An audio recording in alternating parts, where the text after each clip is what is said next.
कर्णाच्या अभेद्य सर्वांग कवच कुंडलामुळे तो रणांगणात कुठल्याही शस्त्राने अवध्य होता। त्यातच त्याने पांडवांच्या घाताची प्रतिज्ञा केली, त्यामुळे त्याची संरक्षक कवच कुंडले काढून घेणे इंद्राला आवश्यक वाटले। इंद्राचा हा वेद सूर्यदेवतेला समजताच सूर्यदेव ब्राह्मणाचं रूप घेऊन कर्णाकडे आले आणि म्हणाले, राजा, तुझ्या वैऱ्याचा अर्जुनाचा पिता इंद्र तुझ्याकडे तुझी जन्मजात कवचकुंडल मागण्यासाठी येईल, त्याला ती देऊ नकोस। देवा, प्रत्यक्ष देवांचा राजा इंद्र माझ्या दारात याचक म्हणून उभा राहणार, यापेक्षा दुसरं भाग्य ते काय? कोणाला विनमुख पाठवणार नाही या माझ्या प्रतिज्ञेपासून मी ढळणार नाही। देवा, इंद्राला दान देऊन मला कृतकृत्य होऊ दे। काही दिवसांनी ब्राह्मण रूप घेऊन इंद्र कर्णाकडे आला। त्याने कवच कुंडलांचे दान मागितले।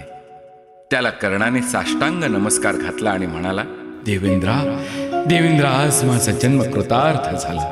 प्रत्यक्ष देवेंद्र आज माझ्या पुढे हात पसरतोय, हा माझ्या जीवनातील परमोच्च भाग्याचा क्षण आहे। या दानाच्या बदल्यात मला अशी शक्ती द्यावी जी मला माझ्या शत्रूंचा विनाश करण्यासाठी वापरता येईल। कर्णा, तुझे दातृत्व धीरोदात्तपणा प्रशंसनीय आहे।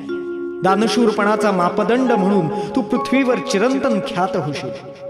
राधेया, माझी वैजयंती नावाची अमोघ शक्ती मी तुला देत आहे, मात्र त्याचा प्रयोग तू फक्त एकदाच करू शकशील, त्यानंतर ती शक्ती माझ्याकडे परत येईल। इंद्राला कवचकुंडलांचे दान देऊन कर्ण कृतार्थ झाला। दानशूरपणाचा परमोच्च आदर्श म्हणून अमर झाला।